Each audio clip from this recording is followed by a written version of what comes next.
Hello, this is Oliver Blair from Massey University School of Design, and today we're going to go through how to redo this plan drawing in Revit. So pretty introductory and kind of low resolution, like not too crazy detail. But yeah, the first thing we need to do is take a look at our plan. So let's have a look. And I'll just zoom in a wee bit. There we go. So we can see we've got a plan drawing in the middle, and then 1, 2, 3 elevations outside it. And this elevation down here we're going to do as a section instead. So we're just going to start off drawing some walls, add in doors, add in windows, maybe some labels for the rooms, and then we'll go through dimensioning it.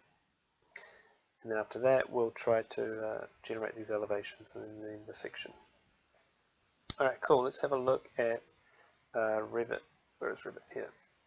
So I've already got it open, but if you don't have it open already on Windows, a quick way to open applications is holding down the Windows key, and then you can just type in the software that you want, like that. Sometimes that doesn't work, so you can type, you can hold the Windows key and then press S.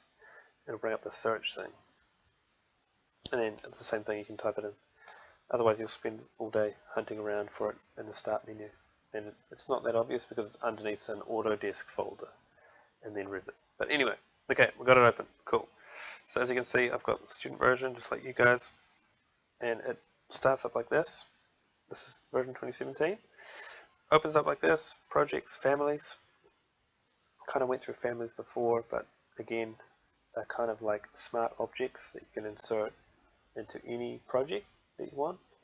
So they're kind of good placeholder kind of objects for like furniture or walls, doors, items that you're going to insert into a project.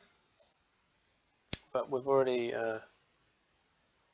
yeah, we don't really need to go into that too much. So let's just create a new project. So new. By default, it's on this construction template. You want to change that. You want to change it to architecture template. The construction one has a few more items that we don't really need to be concerned with. So let's go create project. Yep. And probably the first thing I'm going to do when it loads up is I'm going to just save it, because it's going to ask me where to save that, and I want to put it in a decent spot. So where is a decent spot? Where are my quick access things? Oh, my computer, and then 2017, and I'm going to call it 20 Wallace or Revit tutorial. Should I give it I'll give it a letter A. Cool. So now I can just, whenever I'm doing work, I can just hit Control S and it will save it for me. Okay, so let's go over the UI a little bit to begin with. Buttons and stuff at the top, these all change depending on what tab you're in. So right now we're in Architecture tab. If I change it to Structure, see all the buttons change. Also, if I click on something or select something, these all change as well. So now I've got this grid selected. It'll have all the options that I can do on that grid, and also the properties will change here. So just keep that in mind. Like if it looks weird up here, that might be why. It might be that you have something selected like that. And to deselect stuff, you can just click on nothing in the project view. Okay, so there are all the buttons, and they sort of change depending on what you've selected. There's a whole range of stuff in Revit, like it's quite a detailed, complex application. So there's a whole bunch of stuff that probably don't need to go into too much, like analyze, mask inside, collaborate. There's a whole bunch of stuff. But for now, we're just going to stick with probably the architecture tab, because it has all of our walls, doors, windows we can insert. And also later on, I'll show you some stuff around the annotate tab, which has our dimension lines and labels that we can insert. And yeah, we'll probably go into view as well, generate different views and sheets. Cool, so let's stick with the architecture tab for now. Also, over here on the left, there's a properties window. This changes depending on what you have selected. Right now it's showing me the properties for this floor plan, because by default it chucks us in this view floor plan level 1. As you can see, it's kind of bolded here. I can change it to another view, like an elevation, and the properties will change because we're in a different view now. So let's go back to level 1. I'm probably going to get rid of this grid. So I'm going to click on it, delete, click on this one and delete, make it a bit cleaner. If I want to pan around on my view, I just middle click on the mouse and drag around, and then zoom in and out as well. Alright, cool, let's have a look at that plan again. And let's have a look at the dimensions. If I zoom in a wee bit, let's start with the biggest, or the longest wall, this guy here. What faces that? That would be the west face. Let's do that. So it's 12 meters, 570 mils. That's the interior dimension as well. Alright, cool. Let's start drawing some stuff. We want to do a wall. I'll click on wall and you can see it changes up here. So now we're on like things we can do with walls, and it has some properties that's going to set for this wall that I'm going to start drawing here. So right now it's saying it's going to be 450 high, sure, and the location line is going to be the center of the wall, and oh yeah, cool, and then it's going to chain, so that means I can draw a segment and then draw another segment that's attached to it straight away after, and offset and all that. Cool. Also, on the left, there is this properties that has now changed because we're on the wall. The first one, and it should have it installed on all school computers as well, 90mm timber framing, and it's got 25mm linear cladding on the exterior, and 10mm jib on the interior. So this is a exterior wall. So we want to just double check, yep, this is an exterior one. See here, this is an interior wall, this is an exterior, so that's good. Get some cladding on it. Let's probably change this location line. Cool, there's a whole bunch of options here. So now we can actually work off this plan. 12,570 is the interior dimension. So let's, oh shit, is it? It's like interior here and then exterior there. Well, that's annoying. That's all good. Let's just draw one. So I just clicked once and I can drag along without holding my mouse down. I can just move my mouse and then I can sort of define where I want that wall to go. While I'm moving it, I can just start typing in a number like 12,570 and go enter, and it drew it exactly 1270 long, which is great. And then we can do another wall. Let's do this one. So this is an exterior dimension. See, like both of those dimension lines are going from the exterior 2200, and I'll snap it. It sort of snaps for you automatically. And while I'm doing this, I can zoom in and out as well. So 2200, enter. And then let's go down and draw this one here. So this one is, do we have one for that? No, we don't. That's all good. Got 2,900 and 1,900. So let's go 19 and 29. So right now I'm not doing it exactly perfectly. We can measure it later on and we can adjust things. So I'm just sort of roughing it out based on these dimensions. 5600. 5600. Whoa, is that right? That seems really big. 5600. No, seems right. Okay, good. And then, oh, here we go. There's another dimension down here. I can't tell if, I think that's exterior, and then that's exterior. Cool, whatever. 7520. 7520. And then, so that should line up with that one, but it's a little bit off, I think, if I go straight up. See, it's a little bit off, but we can adjust it. It's all fine. Yeah, let's just go up and cool. So I just attached it to the interior. So because it's chained, it's in chain mode right now, it wants to keep drawing it, but I want to stop there. So how you can do that is just press escape, or you can click on this modify key, but escape. It's always good to be using two hands. And then escape again to get out of the wall tool. Alright, cool. Now we can zoom in. We can see now our wall has these different lines on it.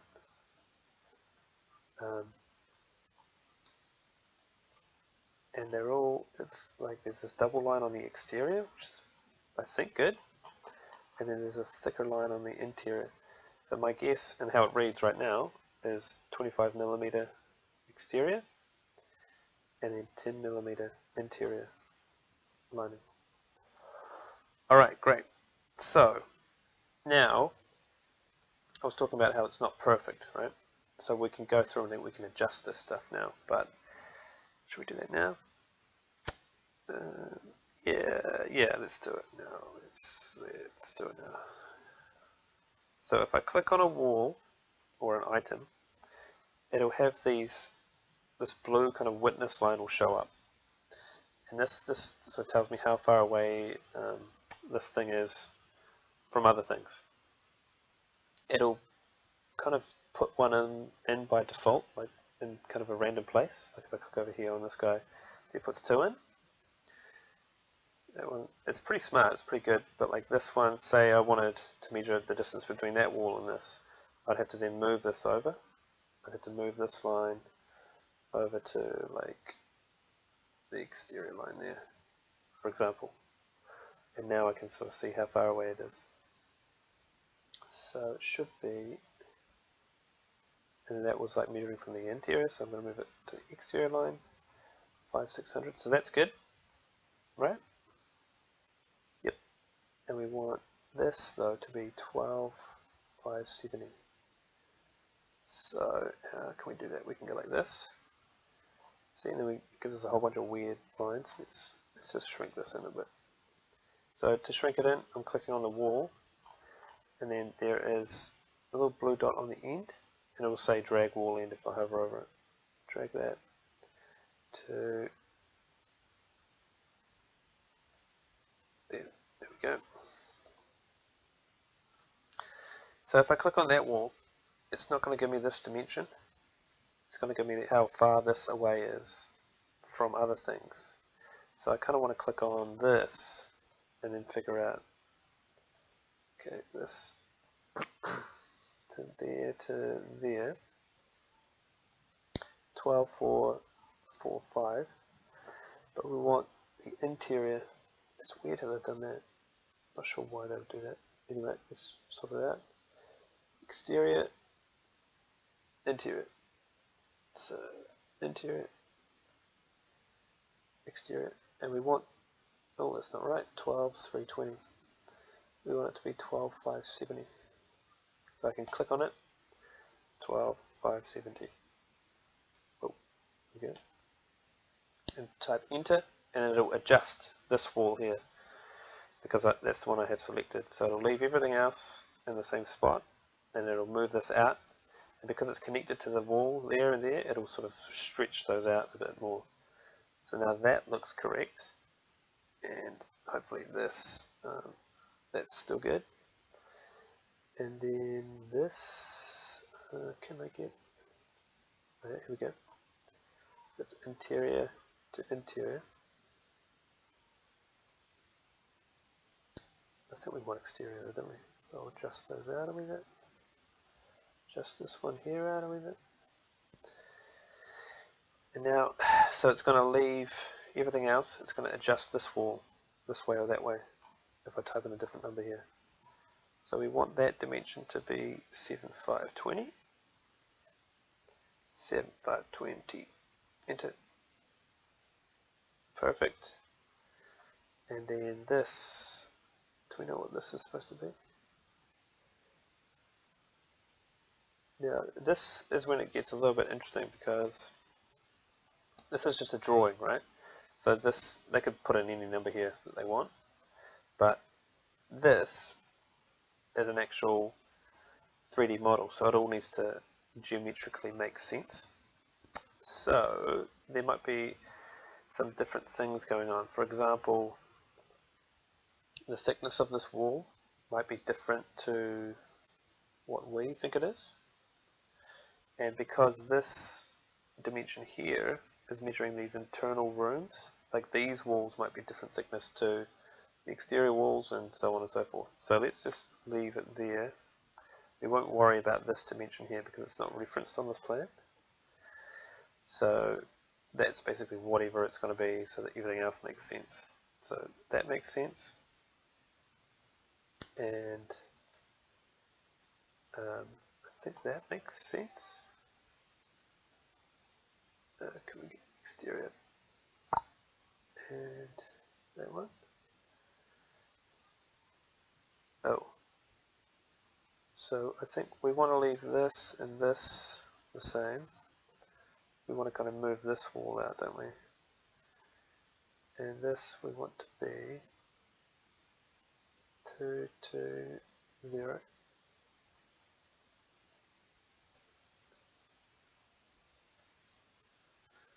Okay, 2, 2, 0 there. So it's a bit of like shenaniganing around. Is that a word? No. But now that makes sense. Yeah, sweet, that makes sense. That makes sense, 12,570. And this should still make sense as well, hopefully. 7925. 780.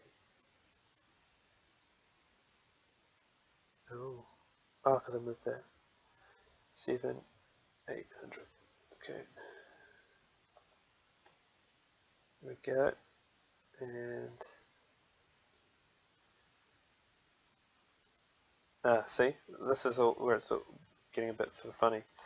So now this is off a wee bit. So let's just leave it at that. And move on to the next section.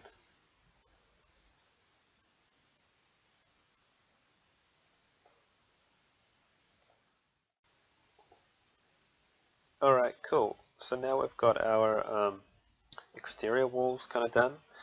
It's time to suss out how to put these interior ones in. And it's basically the same thing, but just a different wall type. So let's go over that. So now click on wall again in Revit, and instead of leaving it on this default exterior wall type, we're going to change this. So how you do that is you click on this button, the big sort of type button there, and it should have a whole bunch of different walls we can pick from. There's a whole bunch of crazy different number weird wall things. But if you know what it means, then you know what it means. So let's figure it out. We sort of, I told you before, there's 90mm timber framing with a cladding and then a lining. So for our interior, we don't need a cladding, we just need the lining. And that's one of these guys here, just above it. So you can sort of see 90 timber framing, yep, 10mm jib, and BS means both sides. So that's what that one there. So it's got jib both sides, and then this here just means it's got skirting board. I think on one side, just a bit annoying, but whatever. Let's just pick this default one. Great. So now we need some interior walls. Where are they going to be? There's going to be one there, another one there, another one there, and then that one, that one, that one. What is that one? I don't know what that is. That's a little nook or something. and a little one there. Alright, cool. So a big one about there. Let's chuck it down. So I can zoom in, and I can pick from the center line if I want, or I can pick from the edge of that wall. And it's also got a location line. We don't need to worry about it too much, but you'll also notice that for some reason this wall height is a lot bigger. It's 4 meters compared to the other one, which was 245. So let's suss that out later on though. It's fine. So let's just rough it out, because remember again, we sort of rough it out and then we put in the exact dimensions with those witness lines later on. So there's one in the middle,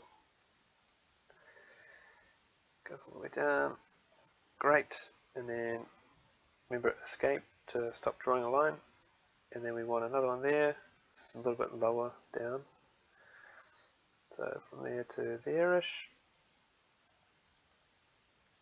great, oh, escape, and then I think there's another one here,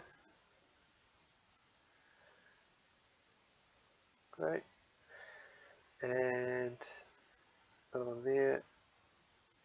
So right, yeah, this one I wanted to kind of line up with the interior of that exterior wall there as well.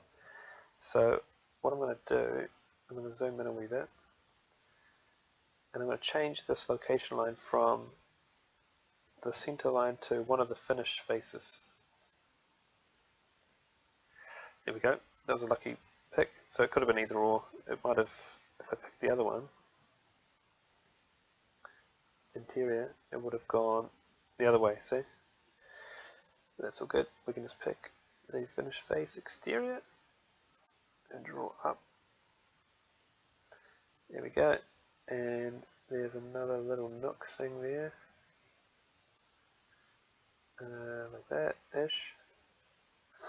Probably have that dimension somewhere, do we? Is that 900? Like, I don't think that is that dimension. So we're going to have to eyeball that one. And then there's another one for the, oh, whoops, they're down here. Great, so we've roughed out everything. Now we can suss out the dimensions.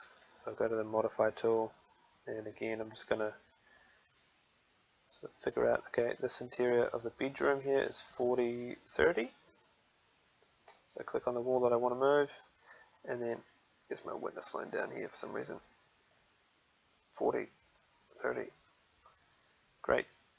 And then of this room here should be 3/240. Should be. Let's hope it is. 3/240 is a bit off. Why is that? I think there's something going on with this one, isn't there? 7/520 is the correct dimension there.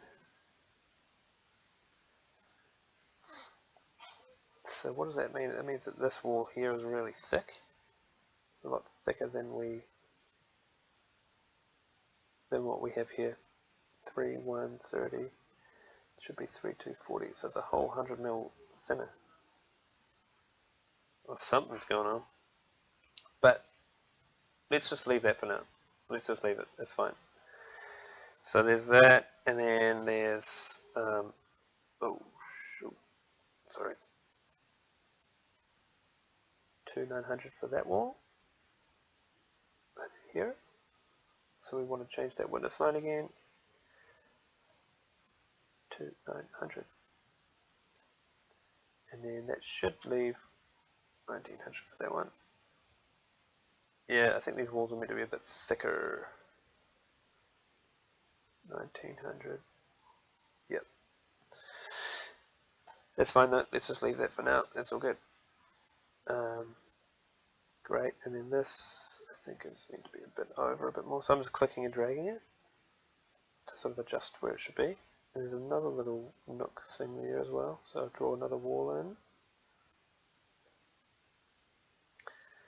Let's just say it's about there, and hitting escape again to get out of that tool.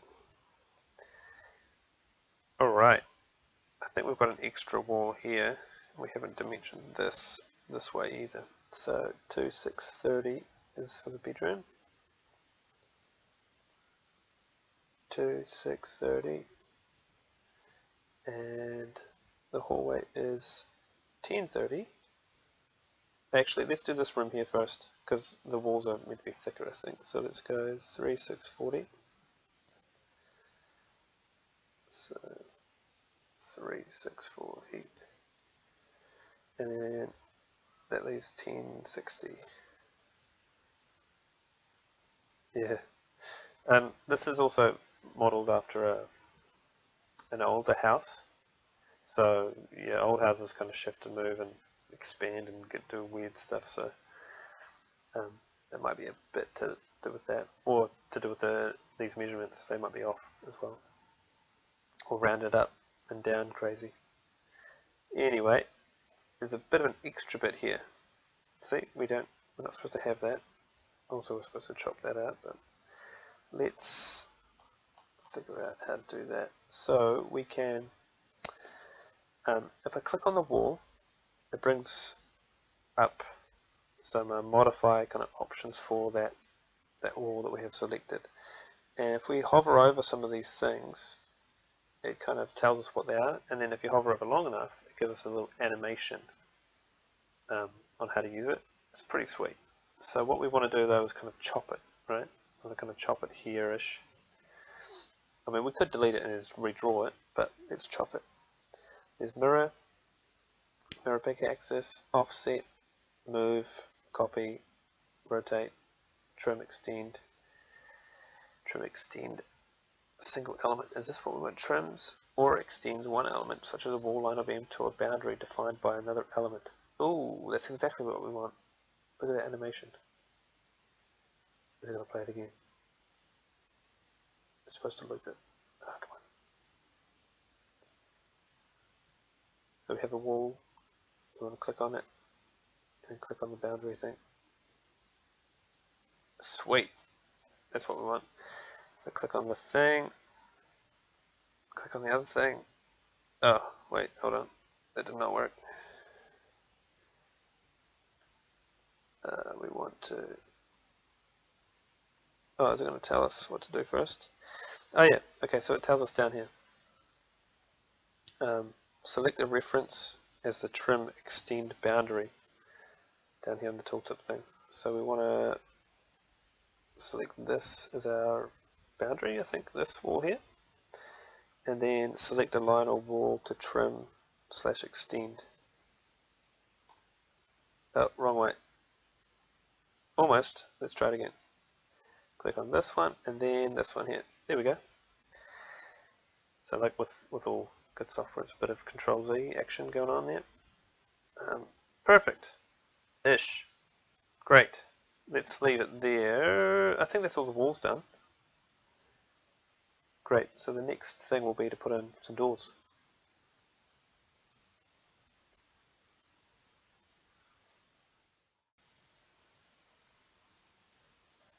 Alright, so now we've done the exterior walls and the interior walls. The next job is to put some doors and windows in. And thankfully it's pretty straightforward. So let's go back to Revit. Cool. So, doors and windows. Again, it's under architecture. We've got our walls in already. Let's put some doors in. So I'll click on door. It might take a wee while to load up. But yeah, it's loading up all these families as well. So by default, we can sort of see that the door that it wants us to put in is an interior single flush New Zealand door. Great. So we've got some interior doors to put in. Awesome. Let's just do that. Because we don't have any dimensions for these doors or any specifications for them, so it's not really telling us what type they are. But we do know that these ones are interior. 1, 2, 3, 4, 5. And then there's some exterior ones here. And some French doors there as well. So let's do that. So let's start with the bedrooms. Which way does it go? Opens that way. So got my door selected. How it works is it wants to insert it into a wall. And depending on where my mouse is, it'll decide which way it's opening. So I want to click once there, and then that's done, and then sweet, it's opening that way. So let's chuck it in there. Perfect. Another one there. Boom, done. But let's have a look. It's opening actually that way. So what we can do, we can click on this little arrow. It'll flip it. Easy peasy. There's another one here into the bathroom. Again, flip it. And this guy here. And flip it. And there's an exterior one. Okay, so now we need to start thinking about different wall types. So click up here. Exterior.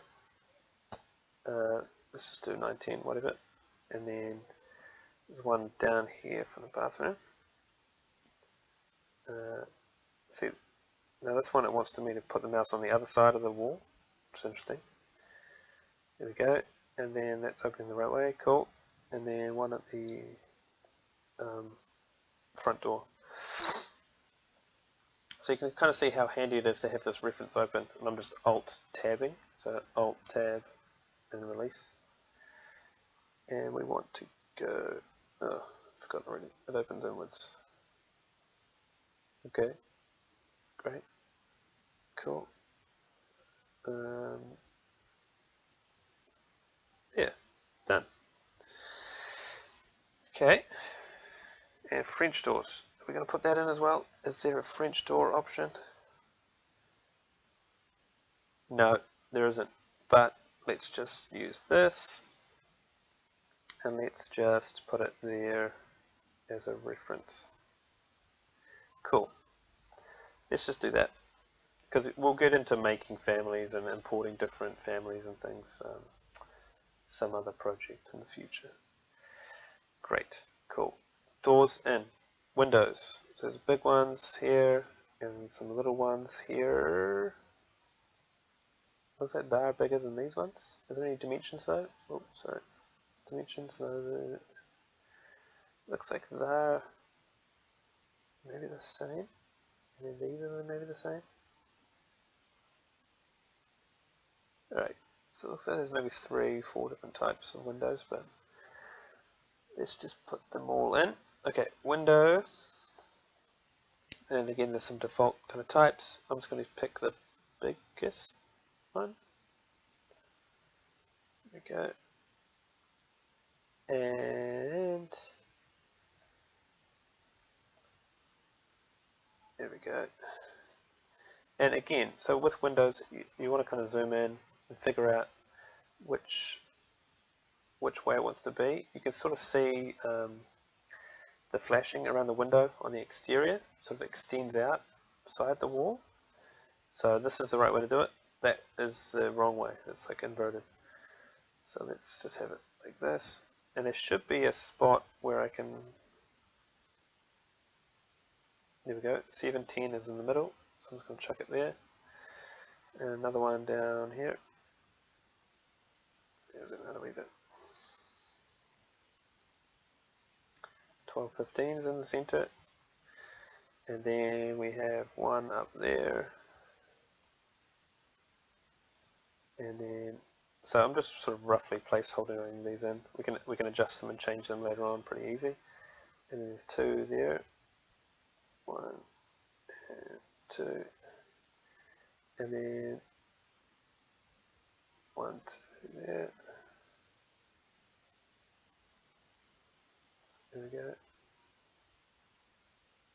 I think that's in the middle now. Another one there and another one here. Little guy there. And either side of the French door.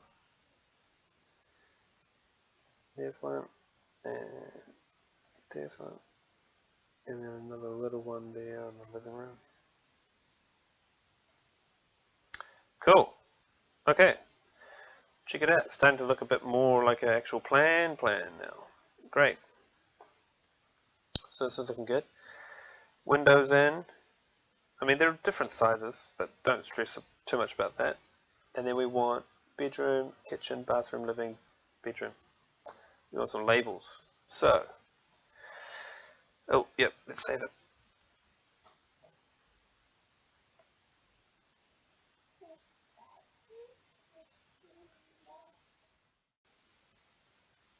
Okay, where we were last time, we were just adding the walls and the doors and then the windows. So now I think we need to start adding in the dimension lines, and then after that, that's probably the plan done, and we'll move on to doing the elevations and then the section down the bottom here. And for those, we'll need to think about putting this roof and stuff on as well. Alright, so if we go back to here, so we want to add some dimensions. They are, instead of it being under the architecture, because they're not part of the geometry of the 3D model, they're actually like notes or like a graphic that's on that view rather than part of that 3D space. They're on a different tab underneath Annotate. And the first one is just an aligned dimension, so that's what we want. So if we click on that, again the whole toolset will change. And it's important to note down here, it's asking us to pick the wall center line. So we want to change that. We want to do wall faces, because if we go back to our plan reference, all of our dimensions are either the interior or the exterior face of those walls. Cool, so I'll probably start with, and I'm going to change it a little bit here because this one is sort of annoying how it goes the interior to the exterior. I think that might be a mistake, so I'm going to change it. I'm going to go from the exterior. So all I did was click on the dimension line, change that to wall faces, and now I'm going to reference the exterior face of this front wall, like that, and then the exterior face of this back wall here. I just click once and then drag up to where I want it to be, about there. So why I think it's incorrect is because I'm not sure if this is right, but let's just put the dimensions in and we'll figure it out later on. So there we go, there's our exterior dimension, and let's do the interior ones now. So interior of this room here, there we go, and then the interior of this room, and if I drag it up it should snap to be in line with this other one. There we go, and the interior of this one, I think it was to there, right? Yeah. And then the interior of this last one. Oh, I think I got the window instead. I'll just hit escape. Then I might need to zoom in and get the wall. See, I was referencing the window. I want to reference that interior wall. Cool. Okay, is that right? That's a bit off. That one's right. That one's a bit off. Is that one right? That one's right. So they're all a little bit kind of wiggly, but that's fine. And then let's just go clockwise around. So again, the exterior of, I think I want the exterior of that, and then I want the length of this wall here, so the exterior of that, and then I want the interior of this one, and then well, we're going to reference the interior of that one. Yeah, let's do it here. And so this is where we start kind of adding maybe some new information. Like I've just added that in because I want that dimension of that room.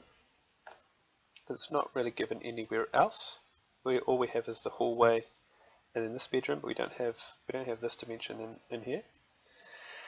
So I've added a new dimension line in, but we can see that some lines are starting to cross over and it's starting to get a wee bit confusing. So what we can do is just click on this little dot and drag it back to maybe about there.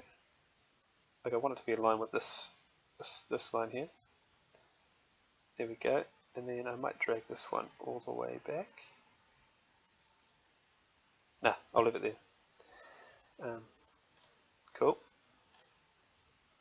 and we've got those rooms up there already, and we've got, oh yeah, I want this exterior face here as well, from there to there. I want to be back here, and again I'm going to drag this all the way back just in line with this one, and then we want this exterior, and then I think we've already got that interior there, we've got that interior there, but we don't have this and this and this. Okay, so exterior of this one, interior, interior, interior of that one, and there we go. Great. Starting to look a bit more like a plan. Okay, so that's, I think that's all we want. It should be all of them. Yeah, cool. Okay. All right.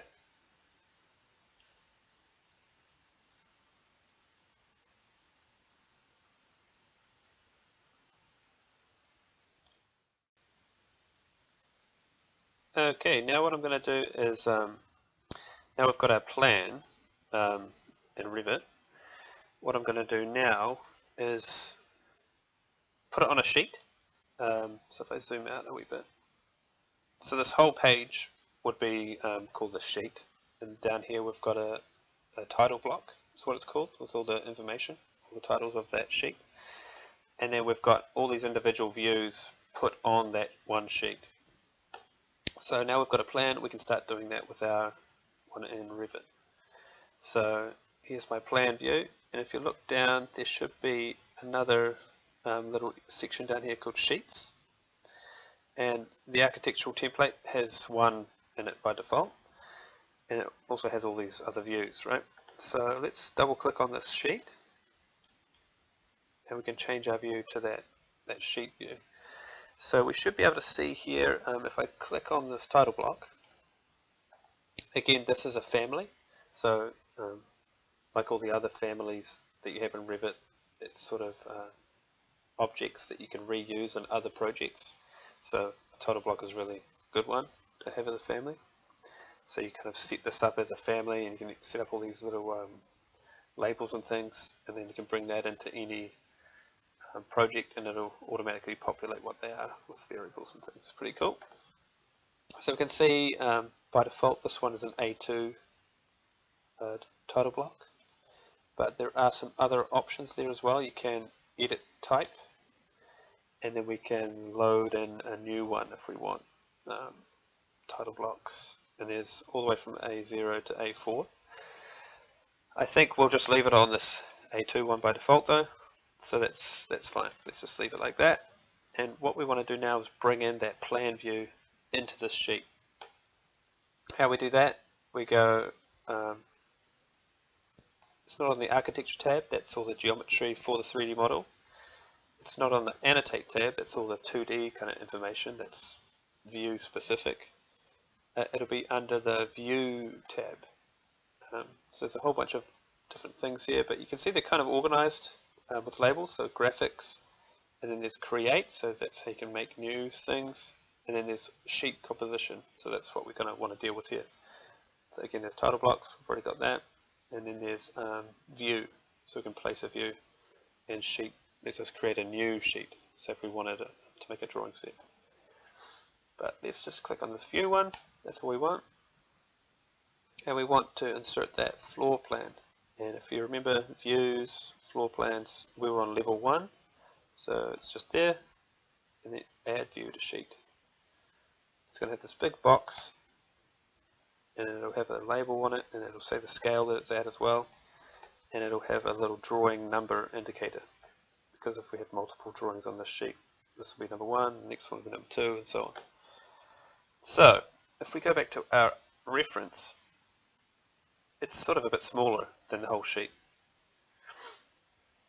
right? And you can see down here, can I zoom in down there?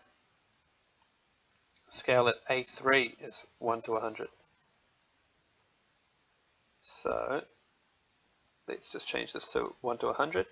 How we can do that, we can click on a view and it'll come up with the properties for this view. So there's view scale, click on that, change it to 1 to 100, click apply. Great, and it sort of scaled it down for us. It's a bit smaller because we're on a big A2 sheet. That's all good. So now if we go back to our floor plan, you'll see in here it says 1 to 100 as well, and all of our dimensions and everything have gotten a bit bigger. They're a bit too weirdly big, I think, and that everything's sort of changed a wee bit, including some of our dimension reference lines, because it's kind of scaled everything down. It's a wee bit annoying, but we can just drag this back up, and then we can drag this up to wherever we wanted it. It was about there, I think. Cool. You can change the typeface of all this stuff, and the size and the leading and all that sort of stuff, so you can change it here. So there's linear, dimension style, technic, diagonal, slash. They're all using that dimension type. So if you update that one type, you should be able to change all of them. So we can see, where is it? Tick mark, text size. If we change this to 2 mil, boom, just makes it a little bit smaller, a bit less sort of goofy looking. The doors look a bit goofy looking too, but oh well, let's just leave that. Cool, so now we've changed that. So again, that was clicking on a dimension line and then clicking edit type to bring up that window. But now we'll go back to the sheet. Great, so we can sort of see, we can put that in the middle, and then one thing that took me ages to figure out was how to make this line, the drawing title line, how to make it smaller or how to move it. So if you click on the plan drawing, you can move everything associated with that plan drawing altogether.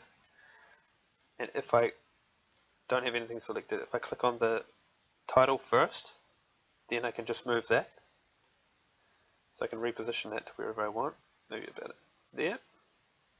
I'll move this thing later on. And then, but now I can't shrink it. I need to click on the plan first, and then it comes up with a little blue dot.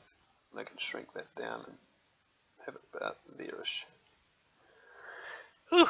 Alright, cool. So that plan's looking good, but these, what are these weird circle things? What's going on there? These are called elevation markers. So these will indicate what sheet and what number drawing and elevation from this angle is, and they'll sort of automatically update depending on what sheet they're on. So let's go back to the floor plan, and I'll just click on it and move it back a wee bit, and this one I'll click on and move it up a wee bit, and same with this one. I'll just sort of neaten it up a wee bit.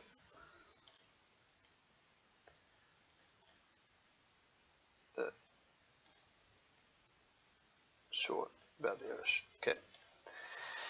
So, yeah, these are going to automatically update depending on where our elevations are. So let's make an elevation. Elevation east. Great. Here's what it looks like. So right here is a crop kind of region. So we can crop part of our design off from the view. So if we wanted to just do one floor or something like that, that should be about right. And then here we've got our level indicators. I'm going to delete this level indicator, I think, because we don't have two floors in our design, so I'm just going to delete it. And it's going to tell me it's going to delete that plan view as well. View level 2 will be deleted. So that's fine because there's nothing on that we're working on. Cool. And so we've got our exterior walls, which remember were 450 high, and we've got our interior walls which are 4 meters for whatever reason. and our tiny little windows, which are just kind of indicating where the windows are supposed to be. Okay, great. So we've got our elevations, and they'll all be a bit weird looking right now. But let's just put them on the sheet to sort of locate them.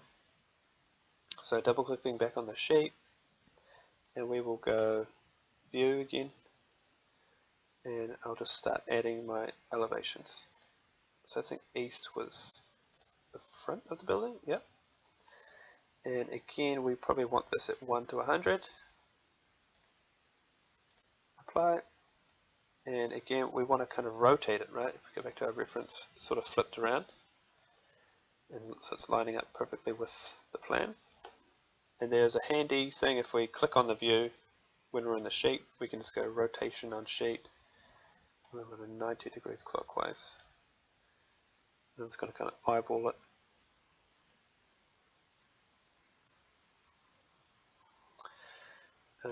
Cool. And we've got a bit more room on our sheet, so I can have it back there a bit.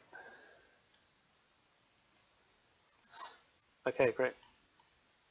Now, again, we need to sort of clean all this stuff up. There is this sort of box around the whole view. So if I click on the view, that should be under the properties of it. Extents crop region visible. It's sort of hidden. You can, I think you can make it a bit bigger, and it'll show, yeah, crop region visible. So if we uncheck that, then it will turn that box off. Looks a wee bit cleaner. And again, we want to adjust the size of that. So click on the plan, the blue dot will show up, the elevation rather, and then like that. And we might want to move this label kind of underneath it a bit more. So it's more like that. Yeah, let's do it like that. And we'll do this one the same.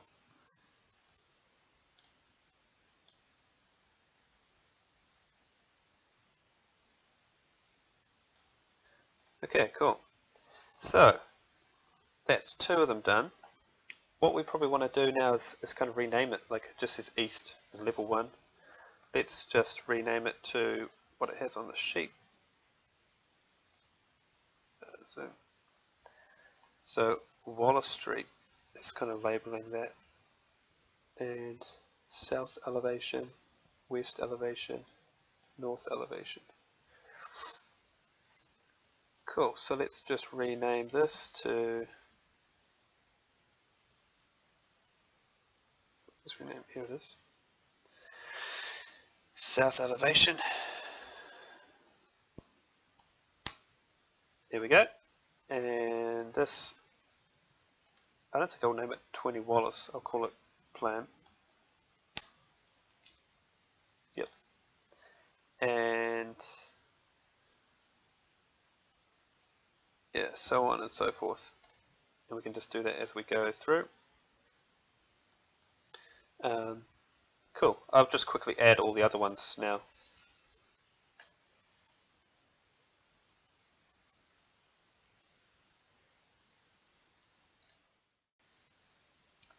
Okay, so we're what we're doing, we're adding our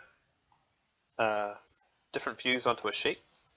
So plan and our 3 elevations, and then section we'll do at the end. So if I go to my Revit view, we can sort of see here. I also had this run the wrong way. I had this one at the front, so I flipped those around. Add those 2. That's fine. Cool, because I can add a view in and I can rotate it, right, 90 degrees clockwise, and then this one 90 degrees counterclockwise. Then we get to this guy up here. I want to flip it 180. Can't do it.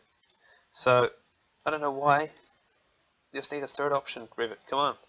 But often this happens. You know, you've been wanting to do something fairly straightforward, and it's like just doesn't let you do it for some reason. That's one of the I guess benefits, but also annoyances of software, and Revit in particular is quite refined in what it can do and what it lets you do. So what we have to do is do a Google search, right? that's the first thing I did. Revit, rotate view 180 degrees on sheet. That's what I want to do. And then the first thing it popped up for me anyway. It says solved. Great. It's from 2014, but let's have a look. Let's try and figure this out. So, yeah, I want to rotate my view. I can do the other ones, but I want to do the other one 180. How do I do it? And it says down here solved. I always try to avoid these type of things, but you have to do it in a project. So it is kind of nice to have it like this, I think, because when you print it out, this can be the right way up. It doesn't really matter how you sort of flip the piece of paper. So whatever, dude. But he's probably quite onto it. So let's have a look. Now it gets a little messy. Uh-oh. It doesn't seem like it's too messy. There's only a few things. Open your north elevation. Draw a call out around your elevation. After drawing a call out, you can rotate the call out. When you open the newly created view, call out view, it should be upside down. Place this call out on your sheet. Okay, so let's do that step by step. Open your north elevation. So, oh, wrong one. This one. So let's go to this view. North elevation. Okay, north. Step 1 complete. Draw a call out around your elevation. Draw a call out around your elevation. Okay, let's have a look to see what that means. Draw a call out around your elevation. So we're in the view tab. There is a create sort of section of stuff. There's 3D view section, and then there's call out. And again, if I hover over this, it'll kind of tell us what it's doing. Callouts isolate a specific portion of the model, geometry, to show a greater level of detail. Reference callouts allow them in the same view as references at one time in a project. Great. So it's another way of creating a view. It's like a sub-view of another view. Perfect. And there's also different types, rectangle or sketch. We can do like a little weird shape if we want. Let's just do a rectangle. And then let's draw it around the whole thing. Oh, click again. There we go. And it should have created another elevation call out 1. So we drew that. After drawing a call out, you can rotate the call out window 180 degrees. Right. So we're in here. I'll select it. We can rotate it with this rotate tool. So again, I was just clicked on the little call out bubble. Comes up with all these modify options. There's a rotate option here. Click on that, and I will go angle 180, enter. Boom, done. Fantastic. Okay, now if we go to here, sweet, it's flipped. That was pretty easy, it wasn't too messy. After drawing a call out, yep, done. So we've done that, and then when you place, it should be upside down. Oh, come on, that wasn't that messy. That's great. Let's go back to the sheet. Go to the add view from the sheet composition sort of thing, and we can go north call out 1. Add view to sheet. Great. Change it to 1 to 100. And I will get rid of this old one. So just click on it, press delete, and I'll just take it off that sheet. Perfect. Let's line it up just by eye. There we go. And I will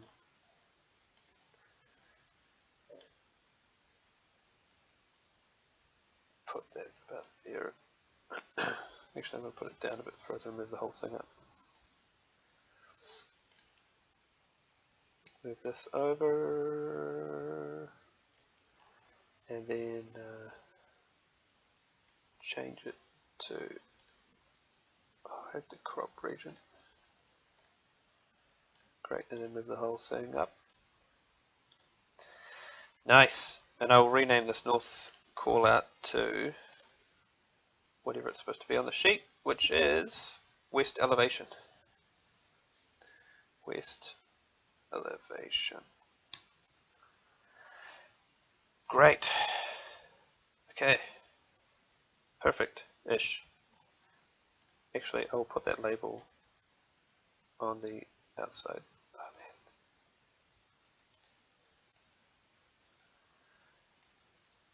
man. There. Okay, cool. Now that's all done, let's try and suss out this roof. Try and suss out this roof for a second.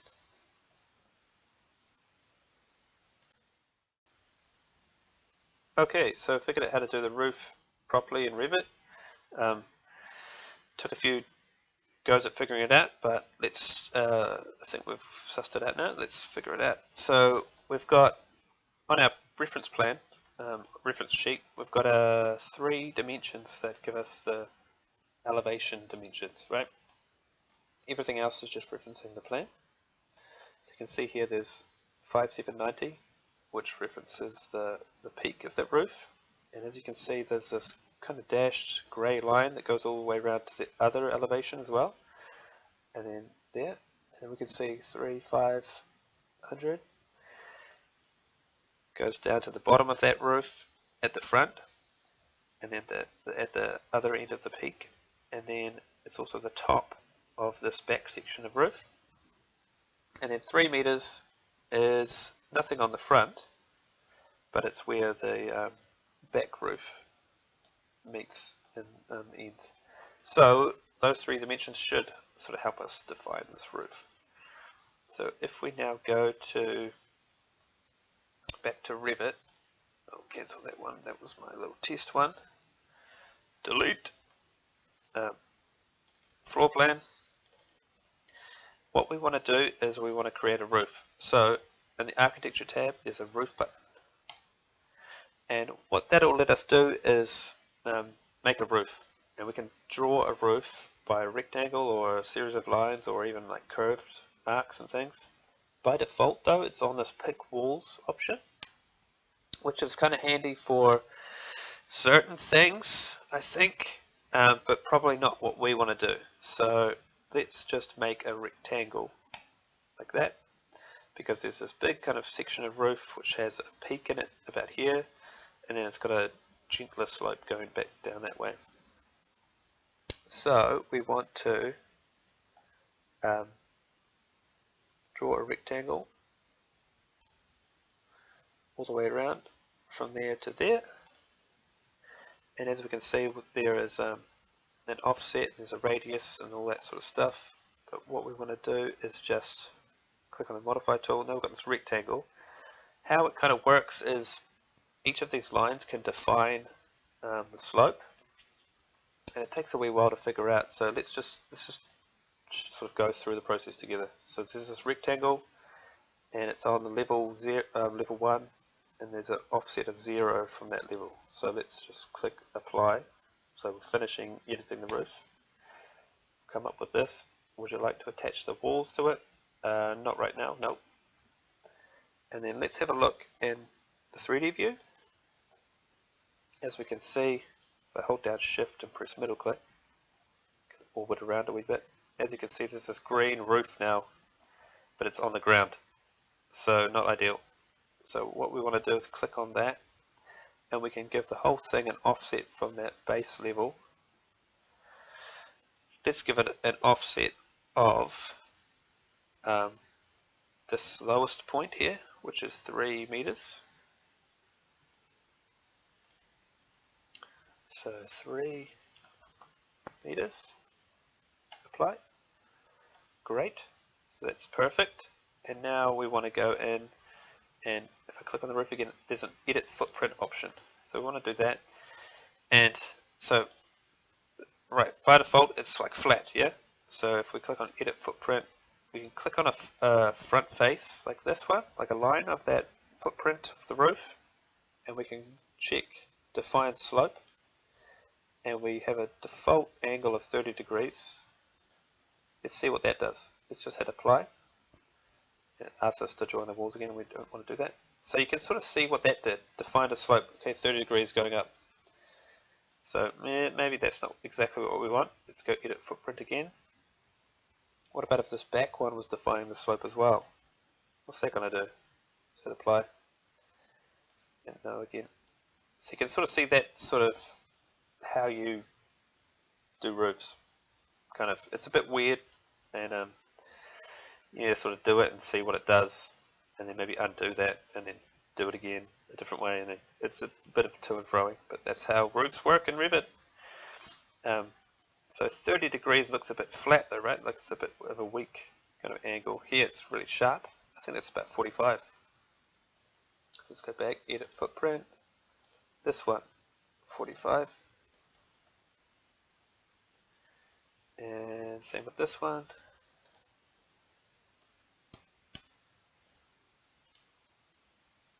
Nope. So that looks a bit better. Yep, but it's very tall because it's defining a slope back all the way back from this point here. So we kind of want another line where it's defining the slope a bit further in. So I'm going to change my view back to a floor plan.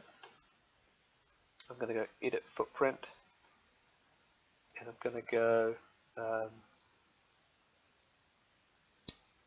hold on, what is it again? It's edit footprint.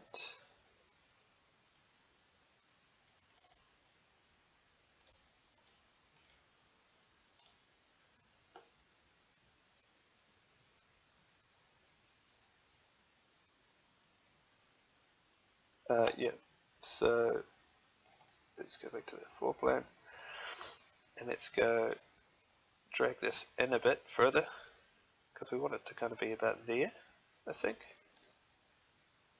And then there we go, that's starting to look a bit better. So there's that sort of front part of the roof there, and then there's this back part as well. So we'll do that as another piece of roof. Oh, and I've just noticed that this is actually 3.5 meters up rather than being at 3 meters down there. So let's move the whole thing up. There we go. Cool. Let's go back to the level 1, and we will do another roof as a rectangle, and we'll do it from there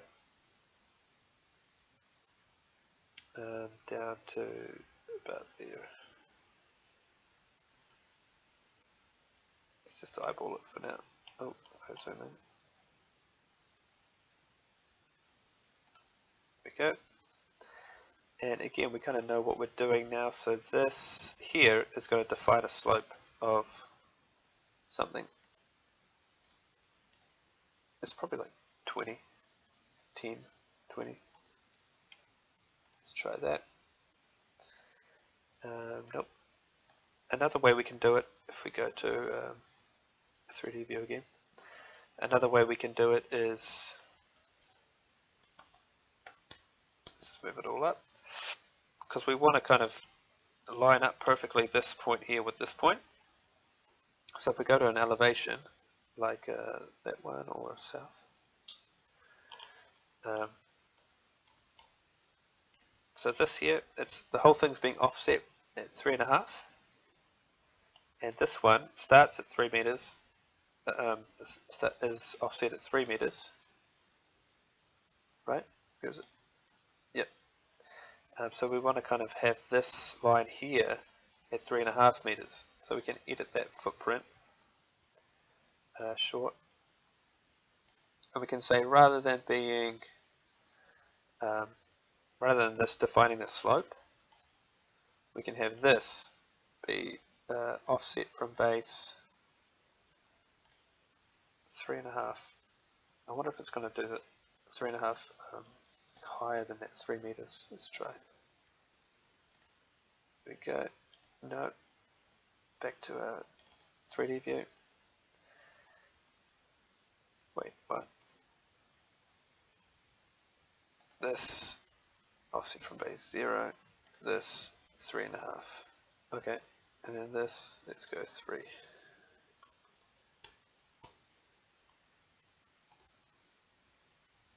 No. That's not working. Come on.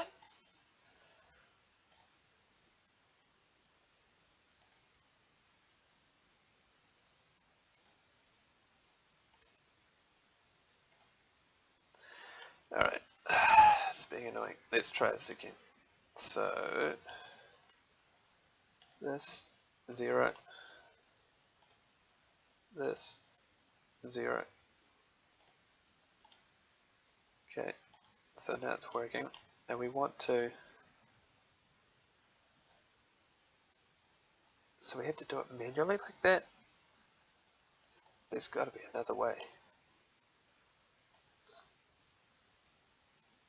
There's no dimension for that.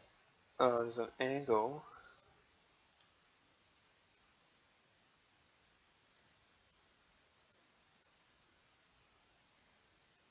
Man, I was sure that it would gonna, so we just had to eyeball it. That's annoying. Alright. Okay, whatever. Sometimes this sort of stuff happens. Let's go to edit the footprint in our big plan. And let's have this offset exactly 300 from that interior wall. Okay, nope. And then let's go back to this 3D view. Let's edit this footprint in our plan view and have this being exactly 300. That wall. So now that should line up perfectly with that other one. Woof! There we go. Perfect-ish, kind of, sort of. There we go. Alright, looking a bit better. Okay, cool. So, it looks a bit sort of funny because there's interior walls going through and all that sort of jazz. That's relatively straightforward though. We can actually select all the walls. How do I do that? Easily. Get a good angle. And I'll select all the walls. Maybe not those ones. And probably not those ones. And probably not those ones. Cool. And then we can go attach top base. And we can click on this roof. And we can go OK. And then we can go this one. I want to attach to this roof. And this one, can I attach it also to this one? Sick. That's pretty straightforward once you sort of have bits there that you can reference off each other.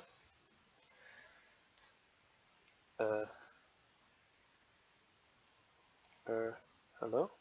Attached to that one. Why did it do that? Why did it do that one? That's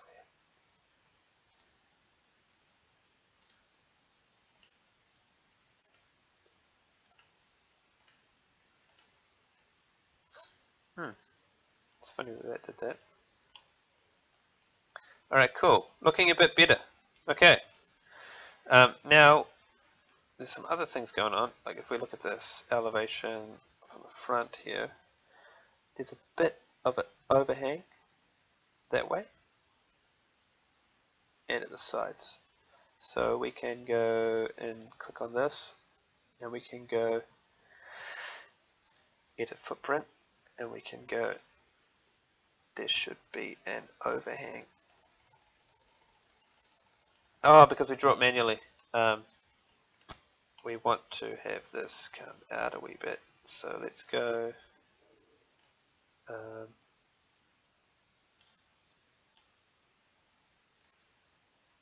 there we go. So I just dragged it out a bit and now I can reference this. Let's go 200.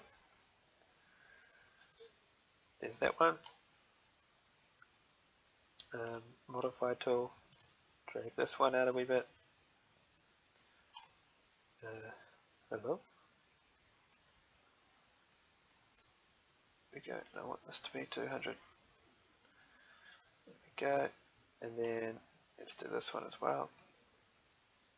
Yeah. 200. Cool. Okay. Apply. Please don't break anything. Yeah. There we go. Great. And the same thing for, I'll do that one and then yeah, I'll quickly add this back one as well. Okay, so we've added the walls, doors, windows, and dimensions for the plan view. We've added that plan and some elevations to the sheet, and we've started adding the roof in, and I've just completed that roof. So if we go have a look in our reference document, so we've got the 3 elevations at the top, and we'll just update this to be a section now. And before we do that, I'll just add those 3 dimension lines in. So if I go back to Revit, you can sort of see I've added the 3 different roof segments, and they all line up kind of roughly-ish. Good. There's a bit of overhang for this main roof, and this little guy here doesn't have any overhang, I noticed, so I clip that off. Cool. So now if we go back to our sheet, you'll see these elevations have updated because they're just referencing those views, yeah, and the views are just referencing that 3D geometry that we're looking at. So, oh, this one's clipped off a wee bit, so let's go into that, and I will go, so I just double clicked on that view, and now I've got all the properties for it, and I'm sort of editing this view. Down here, crop region visible, I'll turn that back on, and I want to click on that and drag it out a wee bit. There we go, perfect. So that's done, and I will turn that off again, and double click over here, and I'll be back on this on the sheet view. Cool. Yeah, let's add in the dimensions for this. So let's go to that view, west. Here we are. And I'll add in the dimensions, annotate, aligned. We want to go from the ground here to, where was it there? 3 meters, and then ground to, was it there? 3.5, yep. And then another one all the way to the peak. So there to there. Oh, done. That's off again. 6192 should be 5790. So maybe it's not 45, maybe it's like 40-ish. Let's just leave it. That's fine. That's good. That's great. So let's go back to the sheet. That should update there. Cool. So I've got our dimensions there. Now the last thing we want to do, well, one of the last things we want to do is add a section. So let's go and make that section now. Let's go to our floor plan first, and we will now define where we're going to cut through with our section. So let's have a figure out. I could do it through here, but that's only going to cut through these 3 walls and maybe those 2 windows, right? Probably we want to do the section through the whole length of the building. So let's do it all the way through here. So architecture has all the 3D geometry. Annotate has all the 2D kind of graphics that you're going to add on top of those views. So like this is an annotation, this is an annotation, but this is geometry. This is 3D geometry. So what we want to do is make a new view. So that'll be under view, and it'll be under create, and then there's a section option here. So I'm just going to draw a line. I'll just click over here, I think about there, and then draw. So drag all the way down here, make sure it's horizontal, click again. Cool. And so you can see when you create this section, it'll have this little bounding box. So if I have it here, it's going to kind of only show us these walls that we're cutting through. It's not going to show this back wall. So we want it to be all the way down here, like that, so that we see all that geometry. Cool, perfect. Another thing you can do, now that I've created that section, is I can double click on this and it will take me to that section view. So you can see down here under sections. Now we're in the section 1 view. Cool. So that looks alright. So yeah, let me just show you that. So we can see this window here, and then there's some walls that are just white. Let's go back to the view, the floor plan. if I change that view kind of section extent in a wee bit like that, and go back to the section, now we can't see those windows. So just keep that in mind. That might be why, like, later on further down the track, you can't see something in the section because this is a bit narrow or whatever. Okay, cool. So now we've got our section. I might just sort of tidy this up a wee bit so it lines up a bit better. Maybe like that. There we go. Cool. And let's go into the section. So, this is another big sort of bugbear with Revit, is that by default it looks kind of, well, like trash. It looks kind of default, you know. There's no sort of definition, and there's no sense of depth or what we're cutting through, what we're looking at. So now we start to sort of edit our view options. Just going to drag this in a wee bit, clean it up a bit. There we go. And I will, yeah, it's 1 to 100. Cool. Crop region visible. Cool. So how you define how a view kind of looks and the sort of style it is in the options for that view, there will be something called visibility graphics overrides and also graphic display options. So graphic display options is kind of if it's a hidden line or shaded, or if it has, you know, consistent colors is another option, or realistic is another option. And I think, yeah, wireframe, so there's some different kind of big views, big sort of different styles there. You can also turn shadows on and off, which looks a bit weird in a section, but might be quite handy for elevations. But as you can see down the bottom here, it says save as view template. So what we want to do is we kind of want to unify how our drawing set kind of looks, so that they're not all different and crazy, so that they're all sort of consistent, so that it's legible no matter where we're looking at in different parts of the drawing set or on the different parts of the sheet, that things are kind of consistent and make sense in relation to each other. Like these elevations, for example, are all rendered in the same style. Whereas our ones, if you go to my sheet, got blue windows up here. What's going on? It's because it's got a different view template. So let's go over that quickly. Let's just add the section in, and I might end this portion of the video here and we'll start a new one. There we go.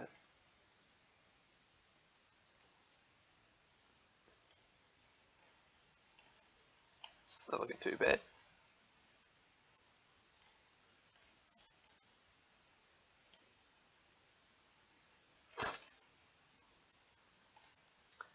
Cool. Not looking too bad. Alright, so we have created our design, our 3D geometry. We've added that as a plan and elevations and a section. We'll change this one to a section down here. So that's all looking good.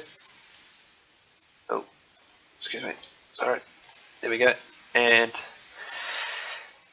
now what we're going to do, we're going to unify the style of all these different drawings, and oh, it's even added the section marker to all the elevations as well, which we probably don't want. We probably don't need because they're all on the same sheet.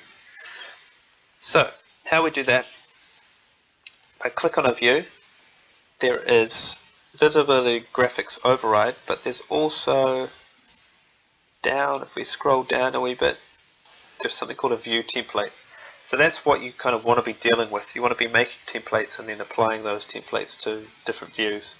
It's way better than, you know, editing each one manually, because if you edit each one manually, then you might make a change later on and then you need to go back and do them all manually.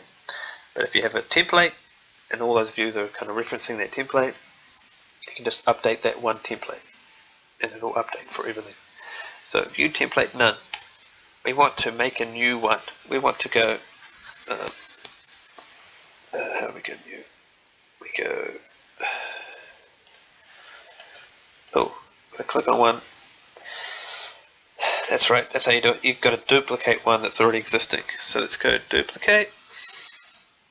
And we'll call this 20 Wallace elevation. Like that.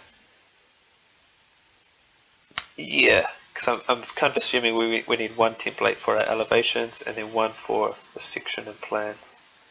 That's what I'm assuming, but we can rename this later on anyway. 20 Wallace elevations, okay, cool. View scale 1 to 100, perfect. So let's go OK.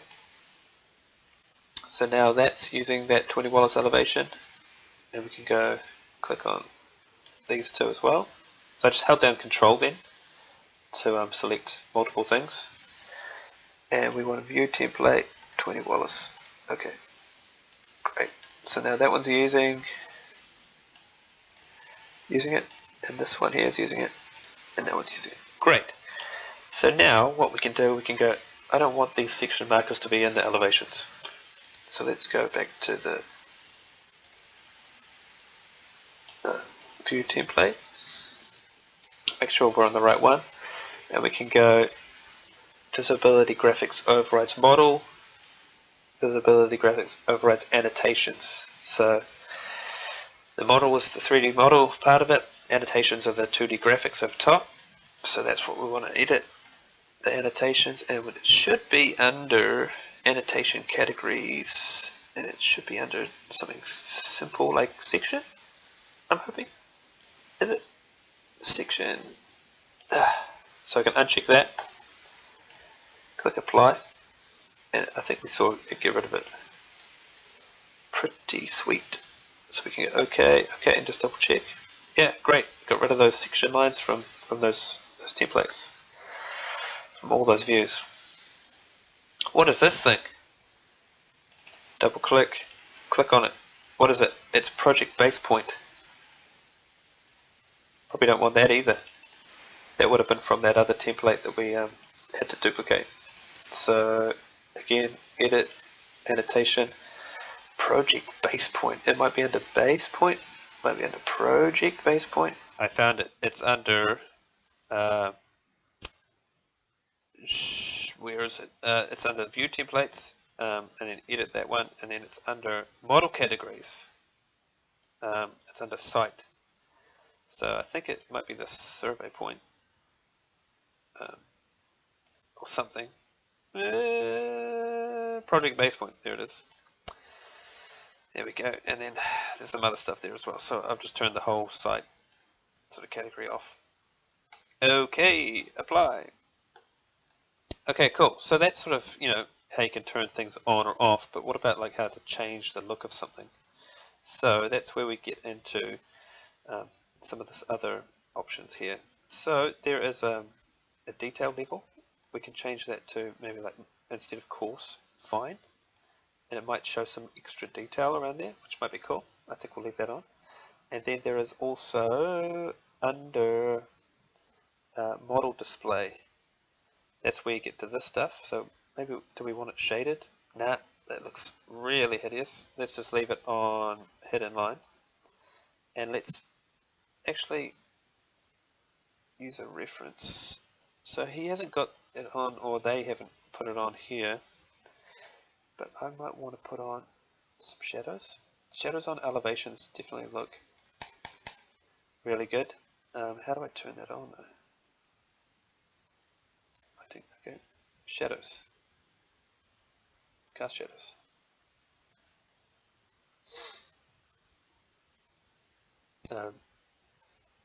It didn't really update it that much, did it? Just like add a little bit of shading in there. What about if we go ambient shadows? There's another option there. Shadows, ambient shadows. No, nothing. Lighting.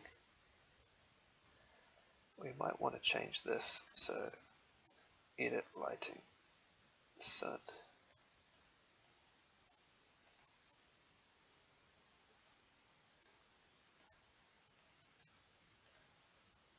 sun setting. Okay, here we go. Let's change it to something different.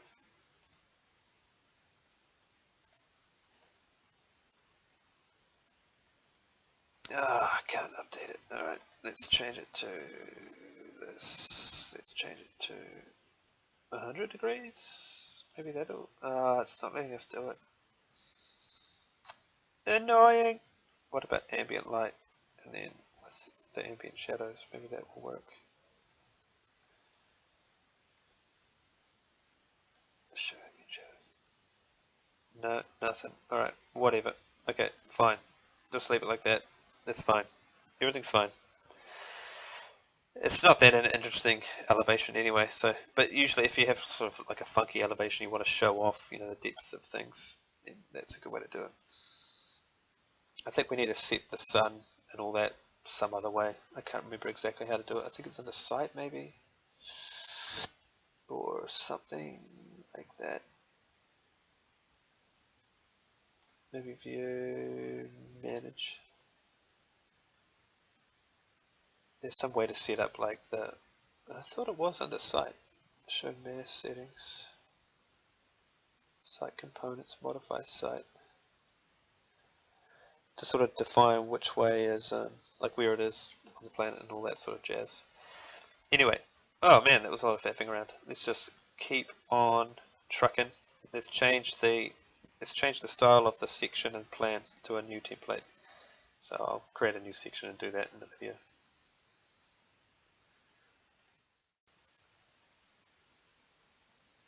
Alright, cool. So we've added all of our views to the sheet.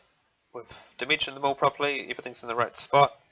And we want to now we've changed the view template for the elevations. Just looking good. And now we're going to add a new template for the plan and section. Well, let's just try adding both of them to that template and see how they look. See, the section looks cool with shadows. The elevations, bleh. Let's just try leave it on this. So let's update this template, and we'll rename it to 20 Wallace. Okay, and we will turn off the shadows.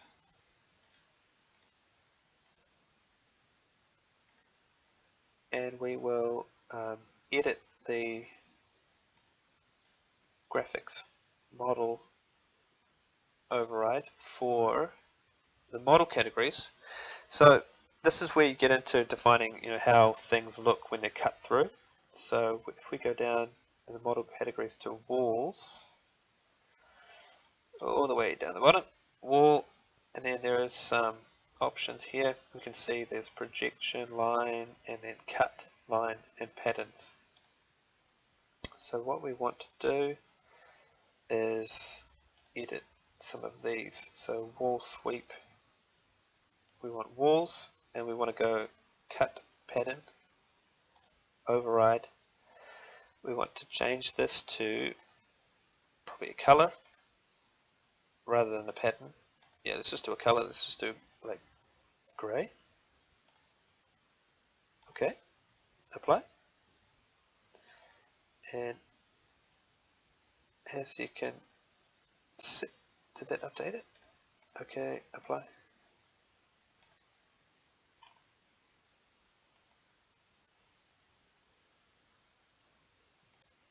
Huh. Let's try that again. Let's figure out why that did not work. View template 20 was. Wait, where is it? There we go. All. Override. It might be because it's in fine detail view. That might be my guess actually. Or turn them off. So that's working. But the override cut pattern is not working. Let's try projections. So let's try cut line. weight. Let's make it really thick. Let's see if that updates. Boom! That works. Why isn't the pattern working? Color of the line, yeah. Or line, this one. If it's black, visible, okay. Oh, it might be because we don't have a pattern set. So we want it to be, yeah, solid. There we go. Okay. That should work now. There we go. Okay. So it's because we didn't have a pattern set. So let's change it back to like a dark grey. Just so we can see those different lines that it has as well. There we go. How's that? That doesn't look too bad. See, we can still see the lines for the cladding and stuff. And then if we go to the section, it should have updated that as well. That looks pretty good. And yeah, we do need a ceiling, but let's not worry about that right now. Let's just leave it like this, and we do need a floor as well, but let's just leave it like that. I think that should be enough for you guys. And I'll just clean this up again. There we go. So that's pretty much done. Yeah, we'll go into more detail in future about how to modify families. So that's one thing, to edit this.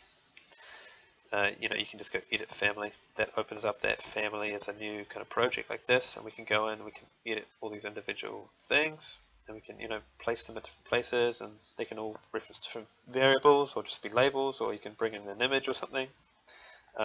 Usually I just go and sort of delete half of it, like delete all that crap. Just leave the useful stuff. And now where is my project gone? It is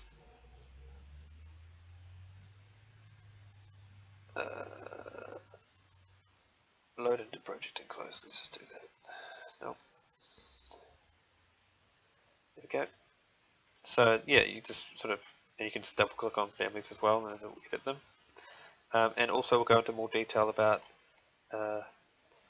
adding more detail to your design. So floors, subsurface layers, different types of fills that you can draw in, ceilings, and then going in and adding more details, sort of detailed callouts and things like that. Probably what you want to also do is export a PDF of this so you can submit it onto Stream or whatever. So we want to export a PDF. Ideally that would be under export PDF, but it's not.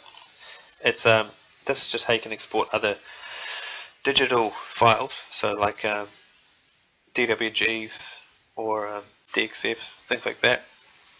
What we want to do is we want to generate a PDF through going print to PDF. So you can go print and then print, and then you want to change all these options. So definitely make sure you're on Adobe PDF or Microsoft Printer PDF, but Adobe PDF generally works better. And we want to change it so that the print range is not the current window, because that's going to sort of not be at scale. We want to make sure that we go selected view, then we change this select button. We want to make sure that we've just got one sheet. That's what we want to print. And it always asks you this: do you want to save this for future? No. And then we want to go and change the settings. Definitely make sure you change the settings, because these are all going to be off. It's going to say, oh, you want to print it as a letter size, right? But no, this is actually an A2 sheet, so we want to make sure that we change this to A2. Oversize A2. Where's just A2? There should be an option somewhere. A1, A0, A2. Here we go. A2. Source, whatever. Yep, it's a PDF. Make sure it's in landscape. That's what we're in. And then we want to go in the center, short. And then the other thing that always tricks people up is this fit to page thing. You want to make sure that this is on zoom 100%, because you don't want the driver to scale it at all to be able to fit on the page. You want it to be at 1:1. So that's good, 100%. And then some other options that don't really matter too much. Okay. And then we can go okay. And then we go yes. And then we save it to wherever we want. Here we go. And we'll go 20 Wallace for Revit tutorial A sheet, blah blah blah blah blah. Yes. Save. And it'll process that file. And then it usually will open it. Oh, sometimes it opens it. And there we go. It's it opened, and we have our file. Perfect. Great. This will be at 1:100 if we printed it out at A2. So if we printed it out at 100% on a large format printer, then this would be to scale, and we could reference this. Okay, perfect. I think that's about it. Okay, thank you for watching my tutorial on Revit. I hope that was informative and educational. I think it went on a bit long, but you can just play it on double speed, and I will add in little markers to skip forward to the sections that are relevant to you. Great. See you next time. Bye.